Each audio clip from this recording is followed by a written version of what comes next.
There we go. How's everyone? Good. Let's get started. Gurur Brahma, Gurur Vishnu, Gurur Devo Maheshwaraha, Gurureva Param Brahma, Tasmai Shri Gurave Namaha, Tasmai Shri Gurave Namaha. We wrapped up chapter 3 last time, looking at this yoga of knowledge, yoga of action. Karma yoga is what we saw, and how important that is to purify this mind. Today, coming to chapter 4, before we can get to yoga of renunciation, we look at what is this yoga of knowledge, jnana yoga. Bhagavan Krishna exalts this knowledge early on, saying it is superior to karma. Jnana is what gives me that liberation. The highest knowledge is the only way. And he says karma is not as important.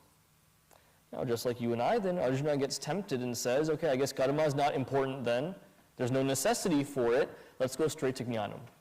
Bhagavan Krishna disavows him of that notion, saying that's not the situation where you can simply dismiss karma.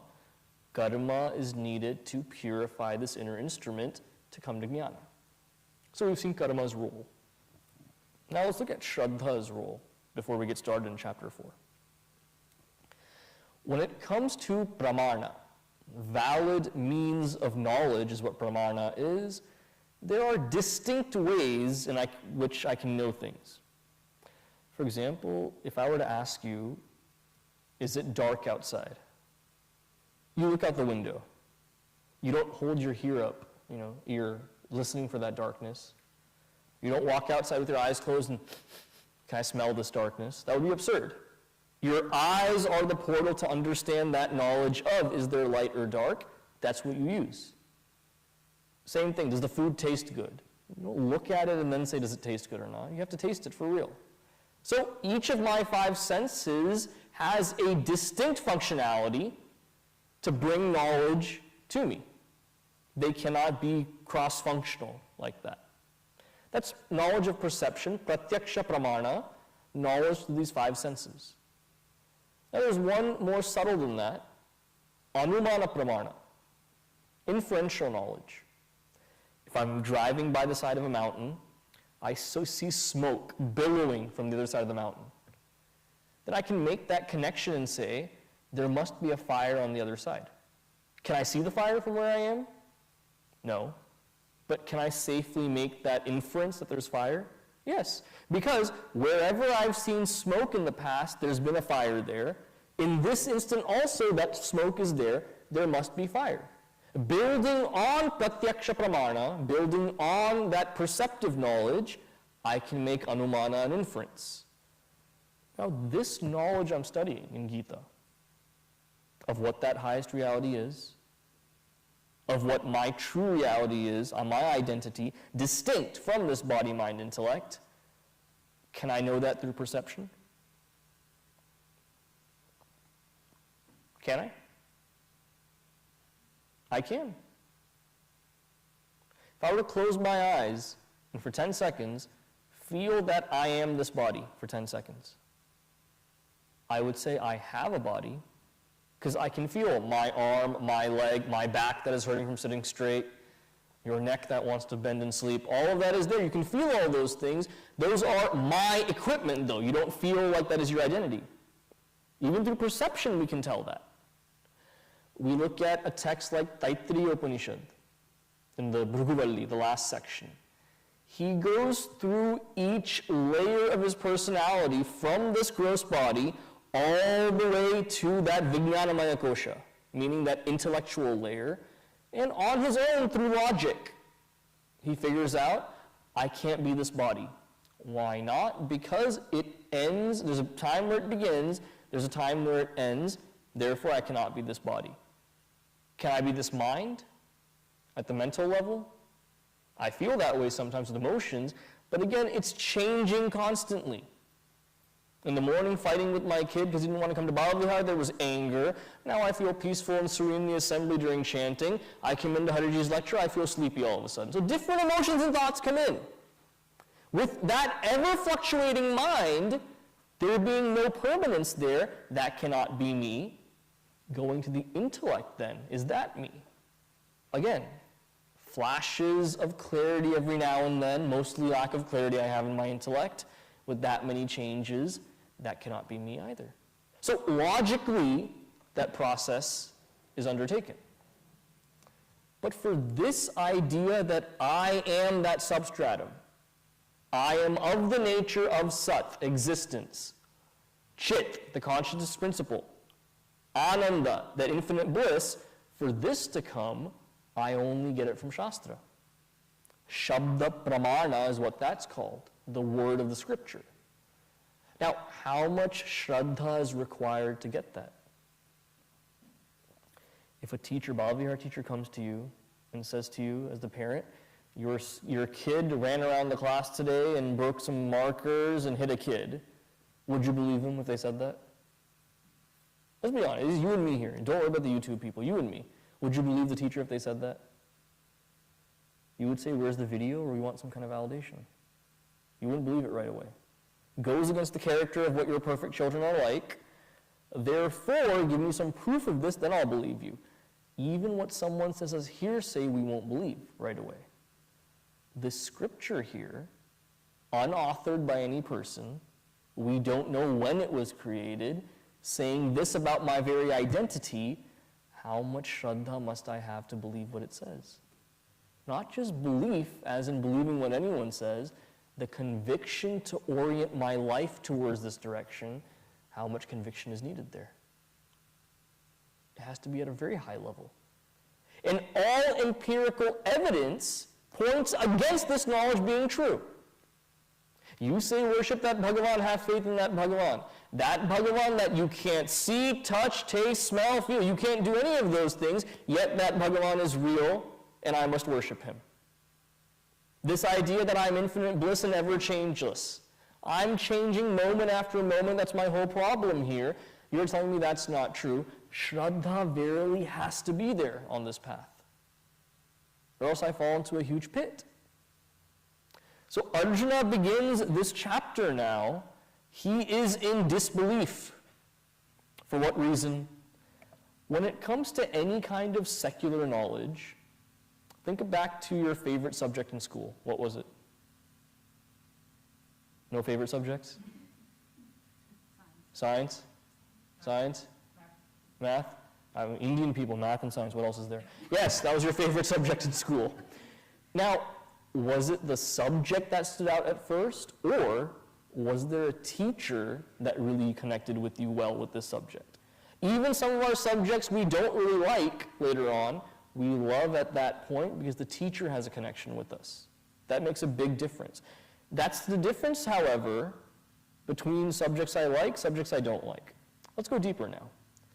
In the same secular subjects, was there a subject you enjoyed in the class you enjoyed, but the teacher you didn't like? There are those as well. So verily in the secular sciences, there is no necessity where you must revere the teacher to gain from the subject matter. Vedanta is completely different, however. That reverence and respect for the teacher must be there, or else there's no knowledge coming in. Why? Because the secular realm of education is completely different. The knowledge fluctuates and changes, our likes and dislikes, based on who the instructor is, or based on who the instructor is. No matter how good or bad they are, the knowledge still draws me in anyway. Like 9th and 10th grade, I had an amazing history teacher, both of those years. Really good teachers, where history is a string of dates and talking about dead dudes that have been gone forever. That's what history in school is. And even then, it's not an accurate representation. Growing up this whole 2 week, was it last Monday your kids had off from school? Right? What was the holiday? Columbus Day is what we used to call it. Now you can't say that anymore. What's the new holiday called? Indigenous Peoples Day. Because the whole, what Columbus did was so awful to the people he encountered. This is very timely because of what happened yesterday. Columbus said to the natives when he came here that if you don't give me your food that you saved for the winter, if you don't give me and my men your food, I will make the sun disappear because I'm God, is what he said. They didn't believe him. They had the technology, the conquistadors had the technology to know when a solar eclipse would occur. Knowing it would happen in 7 days, he said, if you don't give me your food, I'll make the sun disappear in exactly 7 days. And they didn't believe him, and the sun did disappear. And they thought he was God because he did that. So there's a famous photo, it's a painting in many textbooks and everywhere. Columbus is standing with his hand held high, and there's an eclipse happening above him. The natives are laying at his feet, worshiping him, thinking he's God. So see how much manipulation he did to gain the benefits he did, wiping out an entire race of people whose land this is originally to begin with. So history is always changing like this. And what's there? Like Thanksgiving, another holiday is coming up, right? What I learned in school was the pilgrims came from Europe, they encountered Native Americans, they said, oh, you're bye-bye just like us. They sat down for the meal, and then they watched the Cowboys lose after that. That's what my idea of Thanksgiving always was. Looking at actual historical records, it's much worse and much wilder than we ever thought. So this teacher made history come alive for us, giving us different perspectives, having us play different roles. It was an amazing class. Then we got to 11th grade. We had a 70-year-old history teacher whose last year was that year before he retired. So he did not give anything in that class. He did not care at all. Where he'd sit on his computer all day, looking up boats and things he could buy for after retirement. He was already in that mode. He didn't care about the class at all. So there were no exams in that class either. His whole thing was peer learning, or learn at your own pace. So we'd have textbooks that we got. Each week we'd have to write notes on one chapter and submit it. And he'd grade those notes. So when that system was there, we structured our own little parallel government, where every week one of us, we'd assign each other to do the notes, the rest of us would copy off of that person. So this thing also turned into like a crime syndicate at that point, where for those days like after Christmas time, after Thanksgiving, no one wants to write notes at that time, each one of us would pay the person also. $1 each to do it, that's $20 they're getting, they do those notes then. We did all kinds of things like this. In Spanish class, you have to memorize a poem once every month and to recite that poem to the teacher. She'll call you to her desk, you sit there, pronunciation, memorization, and flow, all of those things she grades. So her computer screen is like this, facing us, she's the teacher sitting here. It would cost all of us $2 to get a perfect grade on this. How? You give $1 to the first kid, he goes, he tapes the poem on the back of the computer. We pay that one kid to do that, and the last person, we pay them $1 to go take it off. So each of those kids makes $20. We all get hundreds on the thing. To my credit, I never looked at the page. I simply memorized it. I'd look at her and I'd chant it. I never looked at the page. But it was always there as a backup if needed. So these are ways we get around the school systems. Now, coming back to this Vedantic learning then. Dishonestly getting the knowledge will not work. Not revering the teacher and getting the knowledge will not work. Simply looking at it as some academic study to memorize, that won't give you the knowledge either. Because the objective knowledge of objects in the world is everything secular. That always has a right answer to it. There's no reflection needed. I can get the knowledge simply by observing or memorizing or studying. This subjective knowledge found in Bhagavad Gita, it seems as if every shloka, the Guru is holding a mirror upright to my face. That we talk about bad tendencies, look at your own bad tendencies. We talk about selfish action just for the aggrandizement to bloat this ego, look at what your actions are. We talk about lack of shraddha, lack of discipline, lack of self-control, falling as a slave to all the objects, see what you do in your daily life. When Gita demands all this of me, it is not some academic study. This is my own biography in action then. Now, how much trust must I have in that person who teaches me this knowledge? You look at the story of our Puja Gurudev. As Balakrishna Menon His purpose of going to the Himalayas for the first time was, let me as a journalist expose all of these sadhu sannyasis. All they do is lie to people about there being some god, and they're drug peddlers. The opium of the masses for these drug peddlers is religion. They get fat and bloated off of that, and this is what they tell the people to lie to them. He said, I'm going to go expose these frauds for what they are when I go and observe them in the Himalayas. So eagerly, as a journalist, he goes there, full faith in the wrong thing. And by chance, by luck, call it destiny, call it providence, whatever it is, he encounters Pujya Swami Shivanandaji. And he peppers him with questions. Basic questions about religion that you and I have had at some point in our lives. Why do good things happen to bad people? How can you say there's a God when there's so much death and destruction in the world? These kinds of questions. And he goes there with that full faith, asking him this, arrogantly questioning him.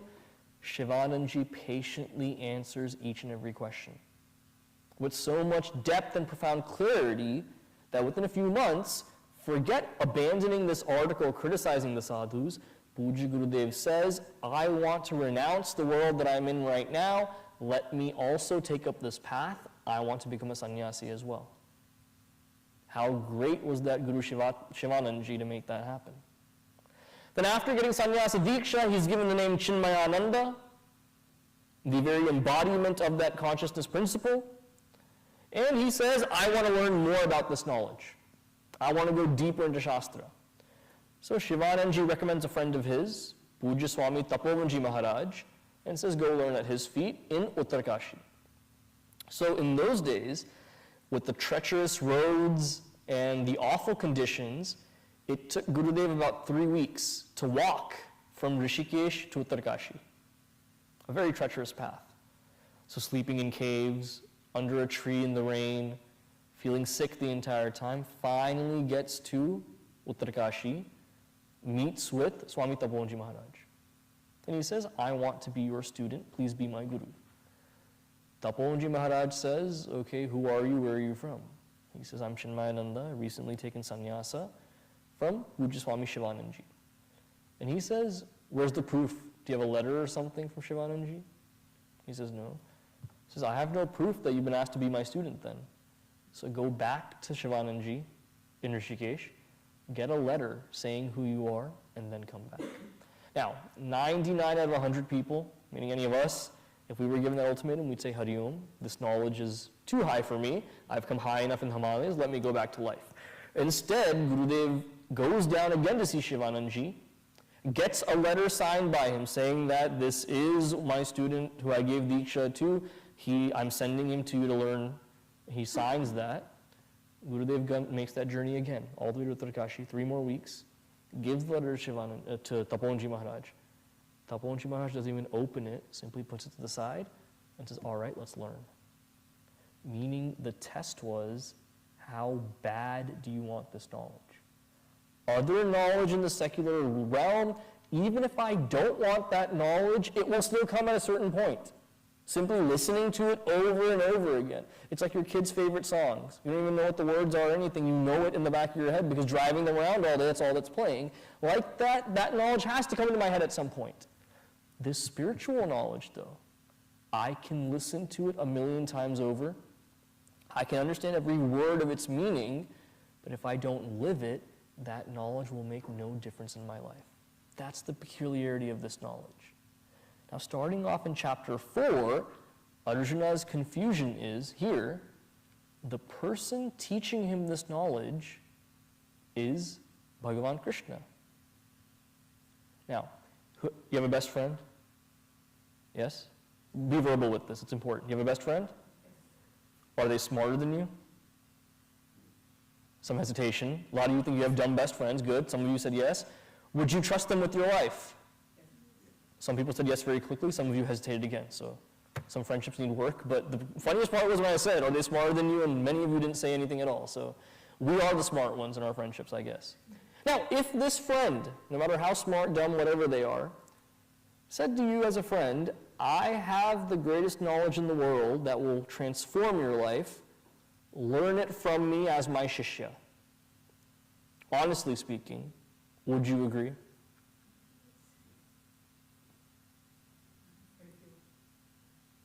Your best friend, Cheddi Bhai from all the way from grade school, says, I am actually Bhagavan, you learn from me. What would you say? You'd slap him or laugh at him and walk away, all right? Best friends. That's how you are. Best friends have that leeway with each other. You can react in any way and it's still okay because you're best friends. My best friend had a kid a few weeks ago. He sent me a photo of him and the baby. The first thing I said was, I hope she turns out looking like her mom and not like you. Best friend, we can talk that way. Totally fine. The way Arjuna has seen Bhagavan Krishna his whole life is, he is my cousin, he is my brother-in-law, and to the point where it's said in Mahabharata, they're both Kshatriyas, but they come from different stratas within Kshatriyas apparently, where Bhagavan Krishna's clan in the social strata within that Kshatriya Varna is slightly lower than Arjuna's, is what's said in Mahabharata. So Arjuna used to make fun of him, teasing him, saying that I'm a real Kshatriya, and when I was learning archery as a kid, you were playing with cows over in Vrindavan. He used to make fun of him like that. So from that kind of a dynamic, a playful, friendly dynamic, to now having to see him as Bhagavan teaching him this knowledge, he cannot accept that. And so Bhagavan Krishna starts this chapter by saying, this knowledge I'm about to teach you, it has been taught many times before. I taught it to Vivasvan, Vivasvan taught it to Manu, Manu taught it to Ikshvaku, and so on. Saying that there is validity and there is precedent for this knowledge I'm giving you. Now for Bhagavan Krishna to say this then, Arjuna is completely perplexed. That I thought you were immortal like me this whole time. That was Arjuna's confusion, solely his. Because in Mahabharata, Yudhishthira, before this whole episode, Yudhishthira at one point says that Bhagavan Krishna is not just my relative, he is nothing but that Paramatma. Yudhishthira had this clarity, Arjuna did not have that clarity. So when Bhagavan Krishna is saying, I've taught this knowledge to all of them so many generations before, this brings in the biggest siddhanta we look at today, this law of reincarnation. Now, two words to look at before we get to reincarnation, completely. Rebirth versus reincarnation. We often say we go through reincarnation. You and I do not go through reincarnation. We do not incarnate from above. We go through rebirth as jivas. Bhagavan incarnates, and when he does it again and again, he reincarnates is what that is. Now, why does Bhagavan reincarnate? These are the two shlokas made famous by B.R. Chopra in his serial. When we're chanting in the assembly, everyone whispers it. These two shlokas, you all confidently look up. Sambhavami yuge yuge, like that. So why are these two shlokas so important? Yada yada hi dharmasya. That it explains when and why Bhagavan takes the form here. The reason being, when there's glanihi, when dharma is being trampled, Bhagavan takes avatara. Which begs the question, Sanatana dharma is what we say. So this dharma is Sanatana, eternal.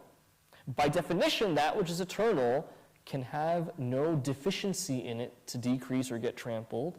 It's always there eternally without any change. How can you say dharma must be protected?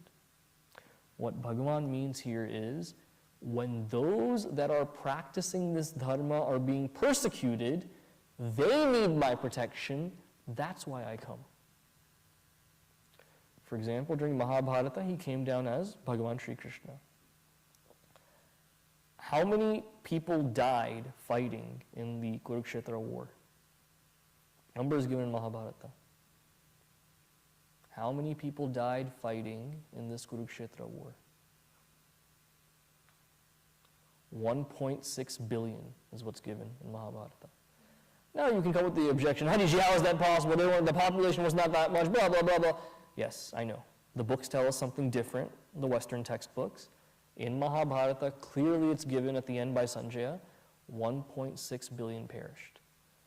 Now, to facilitate this rise in dharma and to keep that alive, despite the atrocities going on at that time, Bhagavan Krishna verily had to come down as an avatar, had to oversee this war happening, or else there was no chance that dharma could come back up again. You look at examples like Prahaladji, Dhruv Maharaj, when they were being persecuted for upholding dharma, by their own families no less, Bhagavan came in those forms to rescue them, to save them from their plight, putting dharma back. Now, when it comes to avatars, our own ideas about our religion have been morphed because of different mindsets. I can't tell you how many people have said, there's only 10 avatars of Bhagavan Mahavishnu. Why? Because Dashavatara Stotram says so. That's a highlight reel. The 10 most prominent avatars is what's given. You look at Srimad Bhagavatam, for instance, from Kapil Bhagavan all the way to Dhanvantari Bhagavan, Mohini Rupa. There are so many different avatars that are taken up. These are just the 10 main ones. And further, when we look at our own Puranas and Itihasas, we as Hindus make this wrong equation to make it palatable to the scientific world. How many times have you heard this statement?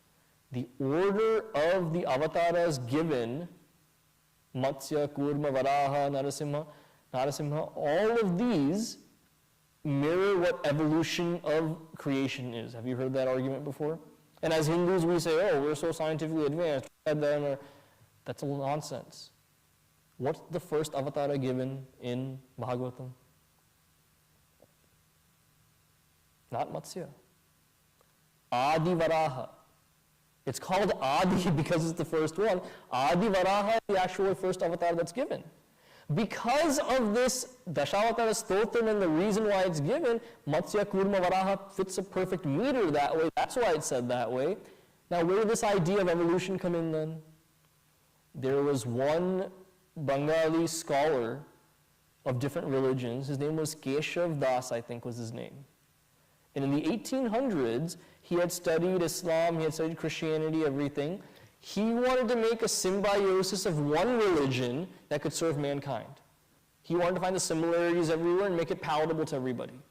He was the one that saw this order of Matsya, Kurma, Varaha, starting with the fish, to more evolved beings as he saw it, to the human being-like things later on. And he said, our religion follows Darwin's theory of evolution, therefore it's advanced. This was done for which reason? For Christians, when they invaded India, to say to the people, this science and everything we're going by, you are going by also, why not just accept Christianity as your religion then? So in that quest to seem scientifically advanced or whatever, he invariably hurt our own religion doing that. Now, how many of us believe this until today? That is the order due to evolution? We do believe it, many of us. These are lies that are propagated. Another lie that's propagated that we'll look at today. The 13th shloka of this 4th chapter is one that is very important, especially today, one that has been taken out of context for generations. Chaturvarnyam maya srishtam is what Bhagavan Krishna says. That I have created the varna system with 4 distinct varnas, is what he says. Now, where does this come from? Why is this necessary then?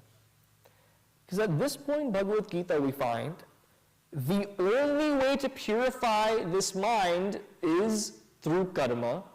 Karma done in that spirit of karma yoga done with that intention of washing away of my vasanas. Those latent impressions that lead to desire. As I wash those away, I become fit for this knowledge. Now, in this process, I am put in situations to exhaust my vasanas. Karma affords me that opportunity. And there has to be a certain fit to be in each place to exhaust my vasanas. Bhagavad teachers know this plight, okay? When it comes time to put kids on stage, you have to choose a kid to talk about what we do in class. You have to put your strongest bhajan singers in the front. You got to put kids for Adi that won't drop the thali. A lot of things on your mind as a teacher that's very difficult. And everyone sees everything also. One interesting thing today, in this session, 7th and 8th combined, I didn't see it as much. But today for the 8th grade class, so many parents were there with their cameras taking pictures. They were pushing each other out of the way to take the pictures. I loved seeing it. Why? Because kindergarten to 2nd grade, when the kids are on stage, the parents act like this is the Oscars, okay? There's paparazzi everywhere. They go wild with it. Then about 5th and 6th grade, it cools down a bit. Only one parent comes. Whoever lost the fight the previous night, they have to take the kid. Because if you're on stage, you have to come half an hour early. You have to dress them in Indian clothes, all of that stuff. So whichever parent loses that fight, they bring the kid the next day. Once you get to 8th grade and above, you barely see any parents at all when the kids are on stage. So much so, when we were in 12th grade, my class, we performed, not one of our parents came when we were in 12th grade.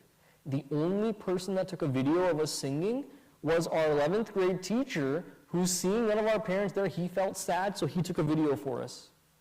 And what we do in class, one of my classmates said that out loud also. None of our parents are here supporting us. Last year's teacher is the one taking the video. He openly said that, because it was true. So that happens at one point. But in this quest for that stage performance, if you put the quietest kid to talk about what we do in class, he'll sit there and he'll mumble it in there like this. And the bhajan singers, they sit in the front. Even the ones that can sing, they'll start by, Ananda Sadananda Sashi. They'll start like that. Teacher will say from the back, louder, louder, and they'll be okay. Ananda Sadananda Sashi. That's how it is. Every time I sit right there, right, I see all this drama going on. I love it. It's awesome. I was on the other side of it as a student, then on the other side as a teacher. Now as a brahmachari, I can just sit and enjoy and watch. Akarma, no more action for me in that part, so I can just enjoy what happens. So there vasanas express also. When it comes to class plays and everything, you know who the kids are that want to express and be out there, you give them those roles. Same thing when it comes to volunteering in the mission. Based on vasanas, people do certain things. When it comes to certain things like moving the mats and setting up an altar and doing all this decoration, all of that, there are people at so much rajas that they'll make that happen. You give them one day to do it, within half a day, it is the most beautiful thing you've ever seen. There are other volunteers, you talk about physical activity. Before the task even comes out of your mouth, they're already tired. Just hearing you talk about the strenuousness of it, they're tired already. But then that same kind of person, you say, go through our documents and finances, bucket them into different categories, make a ledger, the accounting, balance it, they'll do that wonderfully. Another person would be so bored by that they'd stab their eyes out. But this person feels the vasana for, let me do this in an organized way, comes out beautifully. So even in seva, we're made for different aspects to exhaust our vasanas in different ways. Now this varna system is indicated and created in order to make a structure for people to adequately exhaust their vasanas while contributing to society, done in a responsible way that is structured.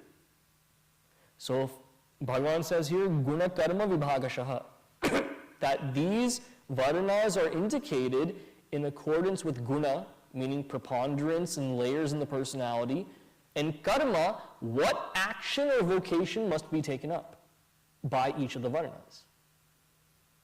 Now, what is the classification given? Brahmana, Kshatriya, Vaishya, Shudra. And the way we see it today, because of Western influence, I'll go into that, is as a pyramid, with certain designations at the top with only a few members, larger the population, and then there's seniority and everything based on that. If we look at corporate life in the Vedic times, that's one field of study. We look at the lifestyle they lived after the Vedic times as well, we find it was a linear structure. No one above or below the other. Each strata given certain responsibilities, only they must discharge. Each strata given certain benefits, only they accrue. For example, we see in movies and literature that trope of the poor Brahmana. There's a poor pious Brahmana, that's how all these stories in Panchatantra also start. That was by design. Because if you are in a position where you're giving knowledge to others, money and power should not corrupt you. It's not like today where I can pay for an endowment at Stanford University, have the Hari Chaitanya School of Science or whatever, and teach whatever I want because I give them millions. It does not work that way in the Gurukula. If you are teaching, you must remain immune to any of these other political influences. You must stay true to what the knowledge is. By design, then, people of a certain class had to stay destitute and poor so that they could teach this way without any encumbrances from any other entanglements or enticements. Now, such a beautiful structure that was there, where everyone was valued for their skill set, harmonious, was completely turned on its head with the advent of colonialism. Now, is it true that Hindus themselves got drunk with power and sometimes contributed to this imbalance? Yes. Not invalidating any of those experiences at all. But what happened once colonialism came? Let's go through it from the very beginning. 1600s, there was a man named William Jones. He was a British linguist, study of languages. So he came to a structure where he saw that several words from different languages had similar sounds, similar sounding words. The word mother, for instance. English, it's mother. Sanskritam, it's matra. German, it's Mutter, is how it's pronounced. Very similar sounding words for the same entity they're describing. So he said, naturally, there must be one common language that every other language sprouted from. Not a bad hypothesis, seeing that there are so many similarities. Now, how much further did he go? He said this has to be an Indo-European language focused somewhere in the Asia area. From there, what did other so-called scientists and sociologists say? They said there was a race of Caucasian-skinned people from this area. They were called Aryans. They went to Bharatavarsha, where there are now two groups then. The Aryans, white-skinned Aryans are there. The dark-skinned Dravidians, the natives of Bharata, are also there. These Aryans went there, created a language called Sanskritam. The first thing that came was Sanskritam from their culture. Creating that Sanskritam, they had to control these Dravidians that are there, the natives, dark-skinned natives of Bharatavarsha. Therefore, to control them, they created this caste system. Now, creating this caste system, just saying a system is there doesn't control the people. You have to have some divine order, divine right. They said to make this caste system validated, they created Sanatana Dharma and Hinduism from there. That's where the Vedas came from. This theory, ridiculous, wrong theory, from the fact that invaders came in from somewhere with Sanskritam, from the whole thing of two different groups there, from the thing of Hinduism was created to subjugate, all of this has been accepted as history in the history you learned growing up and the one I learned growing up. Isn't that true? Aryan invasion theory. These are the tenets given there. Now, why was this theory even made? First of all, Hariji, why are you going into this? You're supposed to talk about Bhagavad Gita and how to attain moksha. Why bring in all this stuff? Don't you know what you're supposed to teach? I know what I'm supposed to teach. The reason I'm bringing this here is to show a system like Varna. The reason why we're so uncomfortable even bringing it up in a religious setting of all places is because of that colonial influence. With the genesis of this misconception being that Varna was created to subjugate others, that's how Hinduism came about. There are no two races. Haplogenic DNA testing proves the Bharatavarsha Indian race there is one race.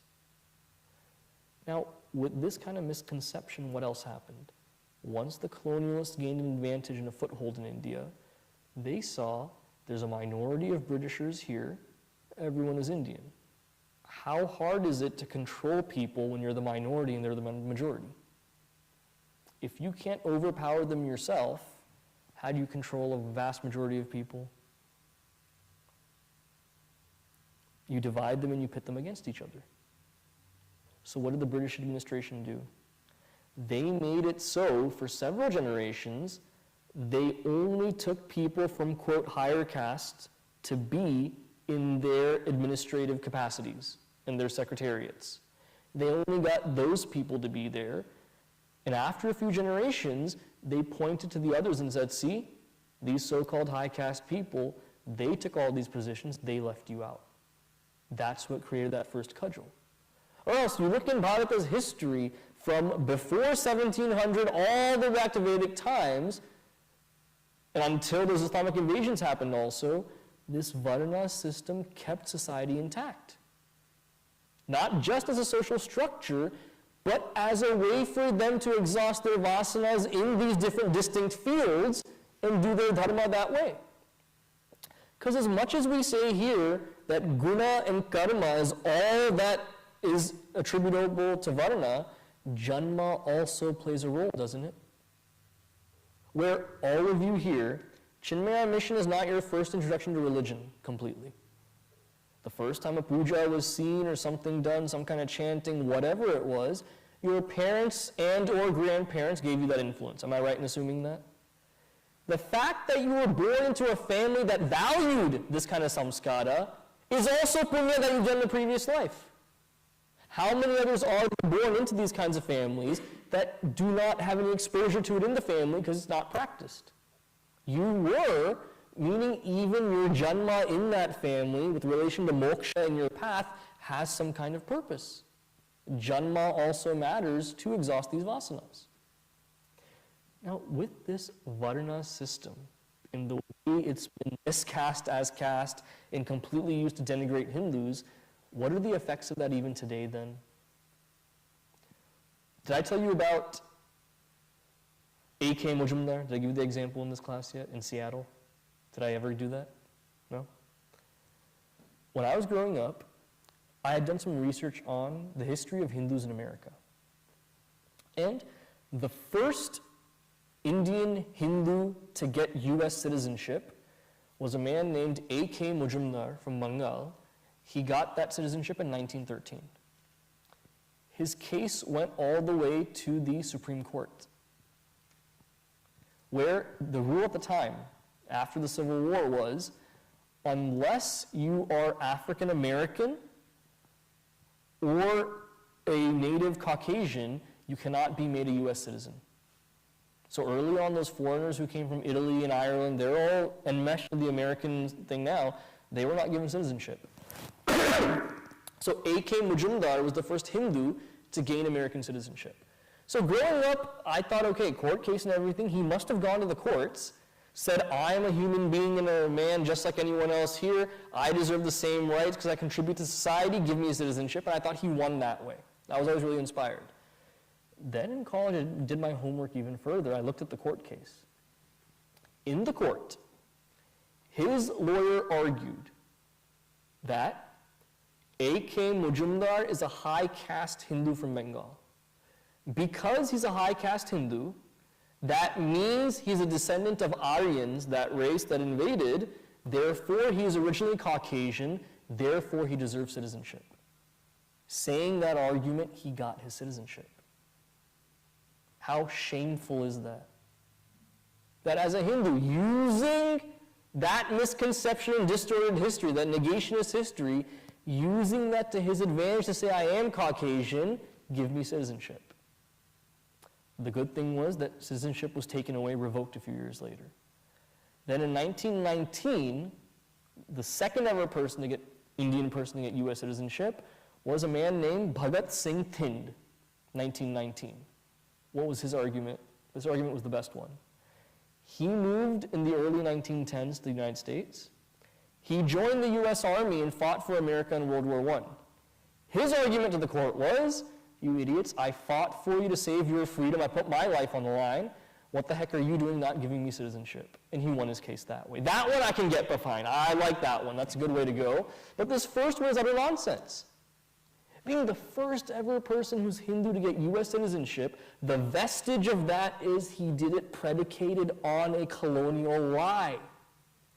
That's how far we've fallen. Now you must say, Hariji, that only affects us then, these misconceptions. It doesn't have anything to do with today. Really?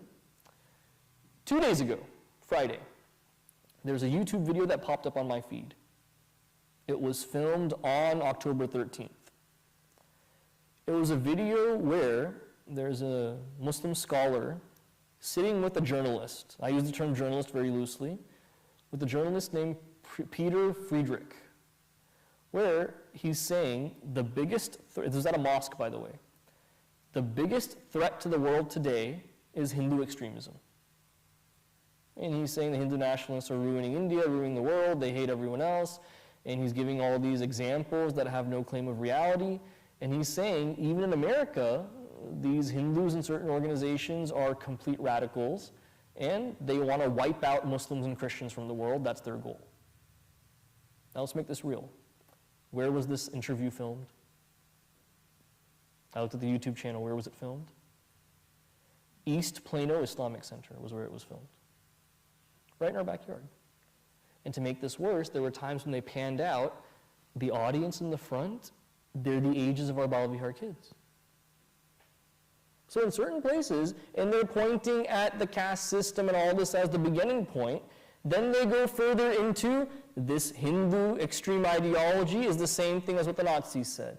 This Hindu extremist ideology is just like the KKK. They're saying these kind of things to kids. Brainwashing the same kids that go to school with your kids, saying this is what Hinduism is. So as Hindus, it is so comfortable for us to sit in our big mansions and our great jobs and fancy cars and say nothing hurts us Hindus, we're doing fine. Materialistically, we're doing really well. Really, really well. But people are so insecure because we're doing well. You don't think they'll retaliate seeing our wealth and everything? They will. You don't think your children are going to face that? Just because your children have an American accent, American degree, they're not going to face any issues going forward? Having that label of even being a Hindu brings all this hate with it. Stemming from our misconception of religion, the others trampling on it, us not responding, us not even knowing this stuff is going on here. This is the situation. So when it comes to any kind of religion in the world, there is always some agenda behind every philosophy. I would say Sanatana Dharma is that only religion in the world with no pernicious agenda behind it to control anyone. Yet that's what we're being accused of with misconceptions of this Varna system. So are there atrocities that have happened in the name of this system? Yes. But that's individuals and communities doing that, not to blame the religion for what's happened. So that's why this shloka is so important in this section. Now the last part we'll see here, before I take any questions, is, in the very next shloka, Bhagavan talks about the Siddhanta concerning Ishvara himself. You and I, when we perform karmas, there are consequences that come with it, either conducive or non-conducive. Prarabdha, karma comes with it. So we must wonder, Bhagavan, as you take avatars like this, you perform actions as well, how do these repercussions affect you? Bhagavan says, Namam karmani nimpanti. The results of actions do not affect me. You acting selfishly as a jiva, thinking you're this BMI, whatever you do, you accrue those results. Bhagavan coming down as a reincarnated divine figure, there is no karma that affects Bhagavan. It's not even doing anything, they simply happen in his presence. It's said in Mahabharata, as Arjuna was fighting the war, as he would aim an arrow and release it, before the arrow even hit the intended target, the person would fall dead. Meaning it's Bhagavan's Leela, he's just playing his role in that. So the karma that Bhagavan does not accrue any result from that. Why is that important? We'll see next time as we expand on Ishvara Siddhanta and come to more on this process. So with that, I've been told that, Haribji, you don't take enough questions. You always go till 1:30 and you leave. Are you scared of taking questions? I am not afraid yet. I will be soon. But any questions you have on Gita or anything, please feel free to ask. I'll repeat the question so that our friends at Saket can hear also. Bijeshji, yeah. So in Islam, they say mercy of God is the most important, not action. And in the Narayana system, it says, right, na karmana, na pradaya, na tyagya, all that. So you're saying in the Gita, it's jnana that's the most important. But which one is it? Is it the mercy? Because it seems like Krishna is playing the mercy role with Arjuna, right? Mm-hmm. Is it mercy or is it jnana? Are we united in the thought with other religions which talks about mercy? Can I translate mercy as kripa? So the question is it mercy or jnana that's more important here from what Bhagavan Krishna is giving? Can I translate mercy as kripa for our context? Kripa meaning that grace of that Bhagavan. Yeah? So there's different kinds of kripa that exist for me to get to this knowledge. One is Ishvara kripa, that grace of Bhagavan. Where if I ardently worship Ishvara, does that mean my sins are washed away? No. But does that mean some of the prarabdha, meaning repercussions that come to me of action, can that be mitigated by worshipping Ishvara? Yes, that can be done. So that's Ishvara Kripa in that way to bring me to this knowledge. The other is Atma Kripa. That's self-effort to understand on my part. It's like if I'm hungry and I don't want to feel like eating, but I'm hungry, I say, Shubhama, eat one more plate for me, and that satiates my hunger. Does not work. Similarly, jnana is not the same way. No one can learn this for me. Someone else can pay off my debts. No one can learn this knowledge for me, though. So Atma Kripa is also necessary. So Ishvara Kripa, where the grace is there, but to come to jnana, the Atma Kripa needed is, have I gone through and cleansed my inner instrument of all mala? Mala meaning that impurity caused by likes and dislikes, giving birth to desire. I rid that on my own by going through the process. Bhagavan's Ishvara Kripa is the one that lets me be born into a family to get this knowledge, that lets me stay on this path so that I don't get tempted by other things, that keeps my physical body intact, mental condition well, intellect sharp. All of that is that Ishvara Kripa enabling me to express my Atma Kripa at that point. One more follow-up. When Nachiketa asked Yes. in Upanishad, that he's asking for Brahma Gyan, right? And the answer comes as Om Tattva is the answer, but I never really understood what was that Om Tattva, because it's linked with Gyan as well. Yeah. That Om Tattva, when Nachiketa asks for what is this highest knowledge, the answer is your own Tattva. Om Tattva is what's given.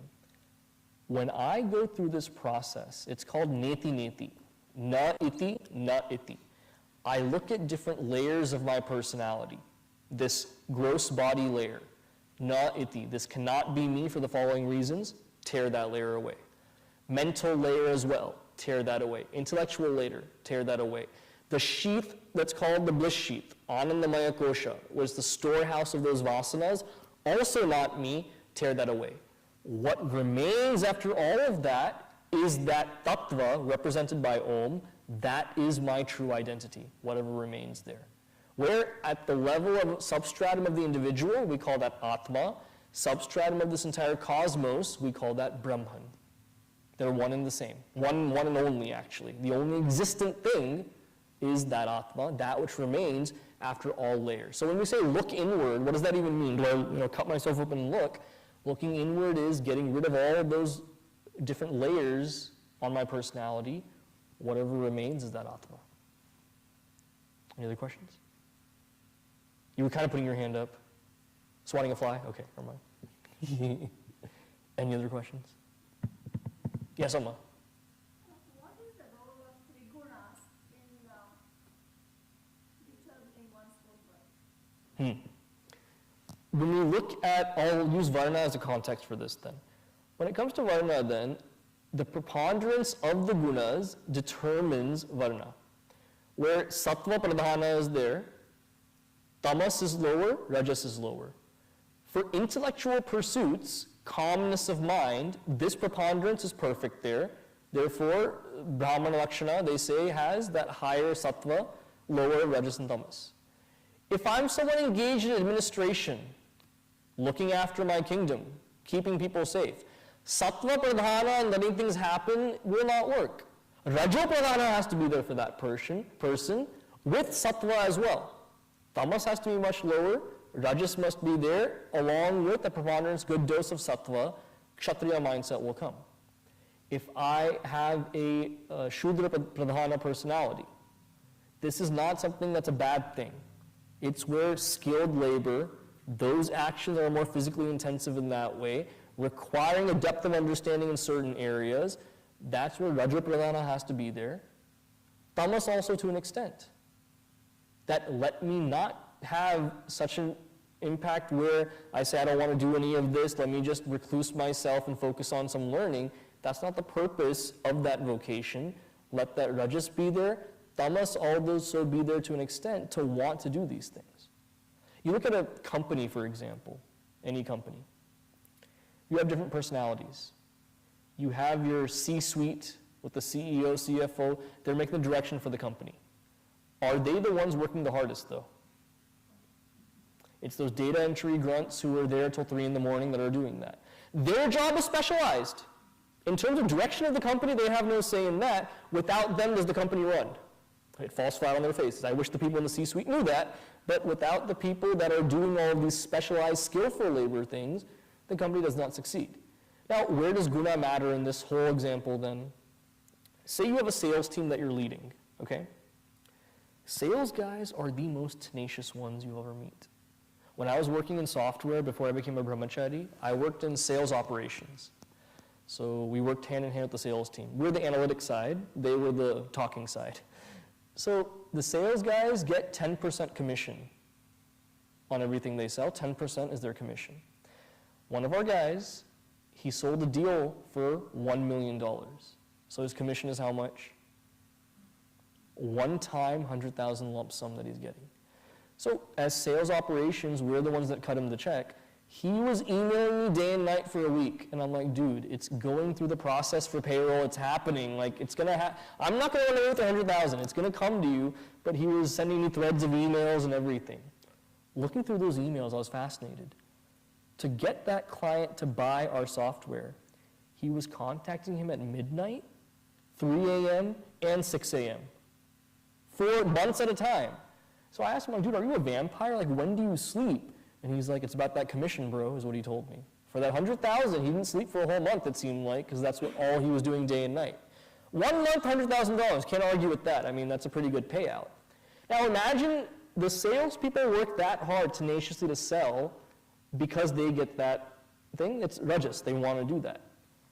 Imagine you have a sales team. You're the CEO, you have a sales team, 5 guys who are like, you know, if I sell the software, it's great.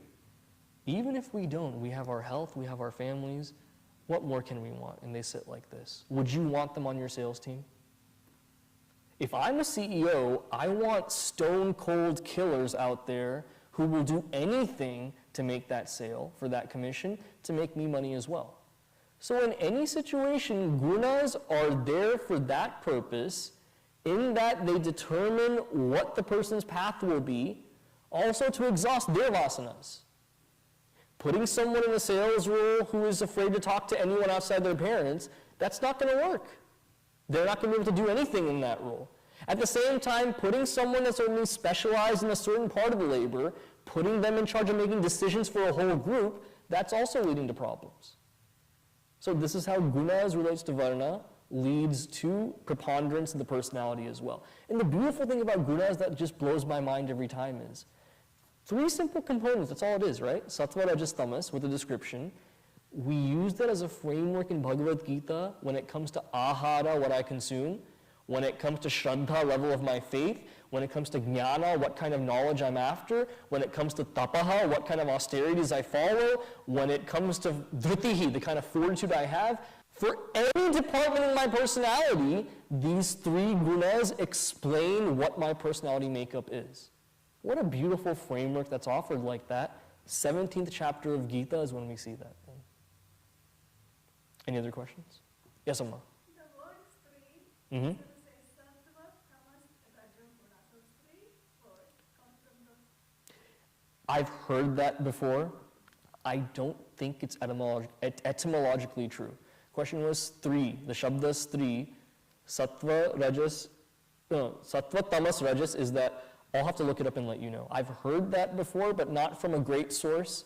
So sometimes these things are like that, where people make up these I know who said that definition also, I know who it is, but because it's that person, I don't know, it's kind of dubious right there. Right? There's one, itihasa. Thus he laughed. Itihahasa. There's someone that's made that also. Katakar. Like, come on, like, we can't just make up stuff. I'll look it up, but I don't think it's true. Any other questions?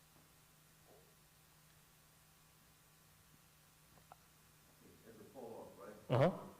So if you look at Arjuna and you look at his gunas, you would think based on his prarabdha karma, his path of jnana and dharma is more agori-like. He has to kill, he has to face the consequences of his son, Abhimanyu died. Mhm.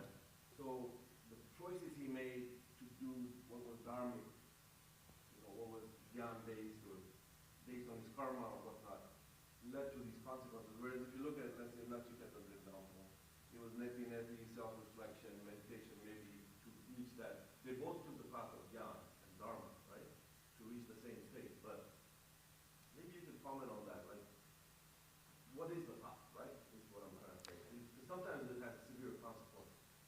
So that's based, again, Varna plays a role in that, in these two situations. Because in the beginning in chapter 1, Arjuna says, I don't want to fight this war, I want to go take sannyas. As if I can't cut it in the real world, that's why you become a brahmachari or sannyasi. I resent that. But that's a feeling that many people have, not just Arjuna and Gita. That, there's a Swami that came, 3 sons. First 2 sons are accomplished, smart ones, third one's a dull one. She said to the Swami, hey, take him to your ashrama, do something with him, we don't want him. He said, why do you think I want him then? If you give me one of your smart kids, that would have been good. I want your dumb son here. So when it comes to Arjuna and Nachiketa, Arjuna's path as a Kshatriya was exhausting that vasana that he had to. Because for the first time, he's 86 by the time the war takes place, for the first time in his illustrious life as a warrior, he breaks down crying on the battlefield. First time in 86 years. He's slain countless enemies single-handedly. This time he shakes because its attachment to the family was one thing that was strong. Sanjaya's message that came the night before the war went to all the Pandavas, saying we're one big family, why fight and everything. They stood firm. Because his attachment was to family, to overcome that, he had to go through his situation. You look at Nachiketa, for example. Nachiketa was a boy of 5 or 8 years old. Tivra Vairagya is what he had. So much so, at age 5, when Yamadharma Raja says to him, I can give you wealth or anything else, just don't ask me for this knowledge, he says, no, I only want this knowledge. So Vasana plays a role in that, Varna plays a role in that. The highest thing that matters, though, is level of Vairagya.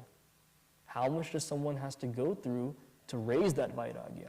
For some people, they're born with that dispassion very early on. For others of us, we have to go through a whole life of getting married, having kids, all of this to do it, or going through brahmacharya, sannyasa, all the things to deal with, to finally say, nothing in this world is worth it, I only want that higher. When does that come in life? That's the X factor right there. So with that, we'll end for today. I'll see you in a couple weeks. And starting tonight, Navaratri celebrations, we're going to chant Lalita Sahasranamam and Saket. This is not just open for women. Men are also welcome to come. Last year, someone said, it's Devi worship, so only women, right? I said, for Janmashtami, for Krishna, only men come then? No women come for that? So you come and force your husbands to come as well, okay? Lalita Sahasranamam chanting, worship of the mother is for everyone. We want to see everyone there. So from now till next Sunday, 7:30 to 9 p.m., Chinmaya Saket. Om Shanti Shanti Shanti Harihi Om Shri Gurubhyo Namaha. Harihi Om.